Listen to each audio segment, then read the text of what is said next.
সফরে এসে কেন্দ্রীয় স্বরাষ্ট্রমন্ত্রী অমিত শাহের বামেদের প্রশংসা, আর এই নিয়েই তুঙ্গে রাজনৈতিক চর্চা।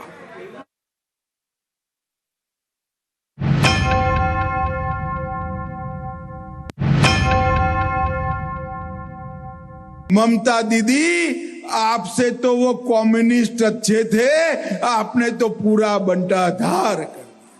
অমিত শাহ বাংলার ইতিহাস জানে না, কিছুটা দিন তো জেলে কাটিয়েছেন। সেখানে যদি সময় করে বাংলার ইতিহাসটা পড়তেন, সিপিএম আমলে কিভাবে মানুষ অত্যাচারিত হয়েছে অমিত শাহর ধারণা নেই। অযাচিত প্রশংসা করার পিছনে বড় উদ্দেশ্য থাকে।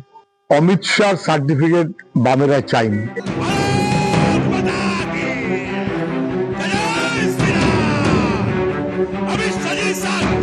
বঙ্গ রাজনীতিতে গেরুয়া শিবিরের বিচরণ সেই জনসংঘের আমল থেকে। তারপর হাতে গোনা কয়েকজন সাংসদ বিধায়ক পেয়েছে বিজেপি। ছবিটা বদলে যায় 2019-এর লোকসভা ভোট থেকে। 2 থেকে বেড়ে 18 হয় বিজেপি। অনেকের মতে বামের ভোট রামে যাওয়াতেই বিজেপির এমন উত্থান হয়েছিল। ভোটের ফলেও তা স্পষ্ট। 2016-র বিধানসভা ভোটে বামেরা পায় 25.7% ভোট। 19-এ যা কমে হয় 7.5% ভোট, অর্থাৎ বামেদের ভোট কমে প্রায় 18%, আর 19-এ কংগ্রেসের কমেছিল প্রায় 7% ভোট। দল মিলিয়ে ভোট কমে প্রায় 25%, আর 16-র তুলনায় 19-এ বিজেপির ভোট বাড়ে প্রায় 30%। ভোটের এই অঙ্কে স্পষ্ট বামেদের ভোট গেছে বিজেপির ঘরে। পর্যবেক্ষকদের একাংশের মতে 21-এর বিধানসভা ভোটে কিন্তু বাম ভোট সেভাবে রামে যায়নি। ভোটের ফলও সে কথাই বলছে। 19-এর তুলনায় 21-এ বিজেপির ভোট কমে প্রায় 2%, তৃণমূলের বাড়ে প্রায় 4%। বাম এবং কংগ্রেসের ভোট কমে 2% করে, অর্থাৎ মিলিতভাবে 4%। পর্যবেক্ষকদের মতে বাম কংগ্রেসের এই 4% ভোটের বেশিরভাগটাই গেছে তৃণমূলে। ফলে 19-এর তুলনায় 21-এ তৃণমূলের ভোট বেড়েছে আর বিজেপির কমেছে। 21-এর এই অঙ্ককে মাথায় রেখেই কি 26-এর ভোটের আগে বামেদের বার্তা দিলেন অমিত শাহ, যাতে 19-এর মতো 26-এও বাম ভোট ভালো মতো রামে টানা যায়।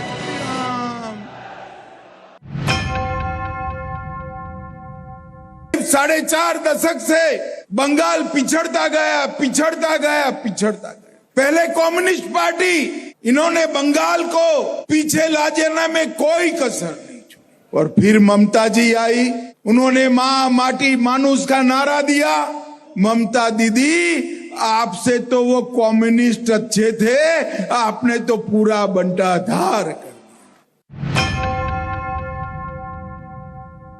অমিত শাহ বাংলার ইতিহাস জানে না, কিছুটা দিন তো জেলে কাটিয়েছেন। সেখানে যদি সময় করে বাংলার ইতিহাসটা পড়তেন, সিপিএম আমলে কিভাবে মানুষ অত্যাচারিত হয়েছে অমিত শাহর ধারণা নেই। অমিত শাহ বানতলা, ধানতলা, ছোট আঙারিয়া, চমকাইতলা, সিঙ্গুর, তাপসী মালিক এগুলো জানে না। অমিত শাহকে আগে বাংলার ইতিহাস পড়ে আসতে বলুন। সুশান্ত ঘোষের যত সাগড়ে, বেড়াচাপড়ার গণহত্যা, গড়বেতার গণহত্যা, কঙ্কালকাণ্ড, সব এখন বিজেপি। সুশান্ত ঘোষের ডান হাতের ওই শুকুর আলীর ছেলে এখন বিজেপি করে। অমিত শাহকে বলুন শুকুর আলীর ইতিহাসটা একবার পড়তে। অযাচিত প্রশংসা করার পিছনে বড় উদ্দেশ্য থাকে। অমিত শাহ সার্টিফিকেট বামেরা চাইনি, এবং আরএসএস মার্কা অমিত শাহ নানান কাণ্ড কারখানা, কিন্তু আমাদের কোনো সার্টিফিকেট অমিত শাহ সে ছিঁড়ে ফেলাটাই স্বাভাবিক বলে আমরা মনে করি। ওর সার্টিফিকেট মূল্যহীন। নিউজ 18 বাংলা।